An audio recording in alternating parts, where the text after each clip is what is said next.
সমস্ত শিক্ষক শিক্ষিকাদের করার জন্য আমরা আহ্বান জানাই। আমাদের বক্তব্য হচ্ছে আমাদেরকে যে এখন পর্যন্ত সেই করছে না, এর জন্য বর্তমান আমাদেরকে যে প্রতিশ্রুতির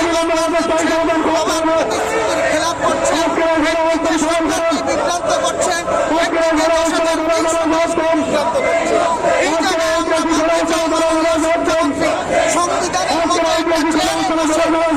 কিভাবে প্রতিদিন পরিবর্তন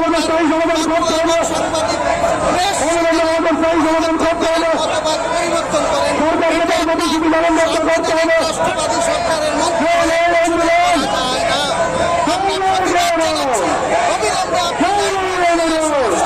করুন।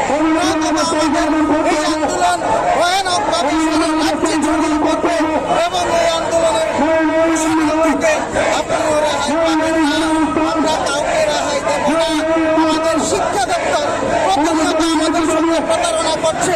বলতে চাই 10,300 দেশের ভোট ভেঙে গেছে।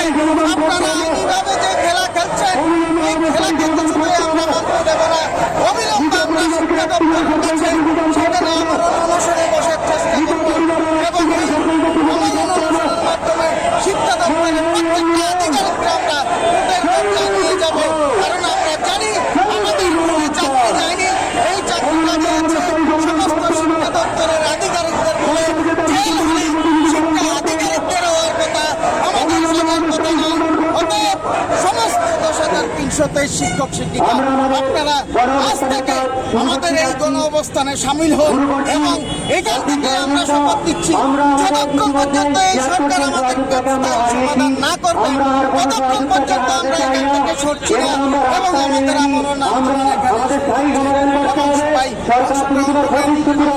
রাজ্যবাসীকে আহ্বান করবো আমাদের এই আন্দোলনকে সমর্থন করার জন্য এবং সমস্ত রাজনৈতিক দলগুলোকে বলবো আপনারা রাজনৈতিক ষড়যন্ত্রমূলক দৃষ্টিভঙ্গি নিয়ে নয়, আমাদের সার্বিক কল্যাণের সত্ত্বে আপনারা আওয়াজ তুলুন এবং আমাদের স্থায়ী সমাধান করুন।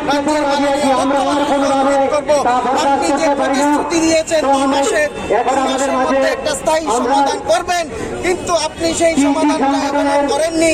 আমরা জানি এবং অনুরোধ রাখছি যদি আপনি আমাদেরকে এই স্থায়ী সমাধানের প্রতিশ্রুতি থেকে সরে দাঁড়ান, এই রাজ্যে ভয়াবহ আন্দোলন তৈরি করবে 10,300। আমরা আপনাদেরকে সমর্থন করে গেলে এই নয় যে আপনি আমাদেরকে নিয়ে খেলবেন অথবা আমাদের প্রতিশ্রুতিকে পালন করবেন না। আমাদের প্রতিশ্রুতি এটা সাংবিধানিক প্রতিশ্রুতি। 10,300-তে 6 বছর 10 বছর চাকরি করেছে, অতএব এই চাকরি আমাদেরকে ফিরে যেতে হবে এবং শিক্ষকতার চাকরি আমাদের ফিরে যেতে হবে। এটাই হচ্ছে আমাদের এই গণ অবস্থানের মূল শপথ এবং স্লোগান।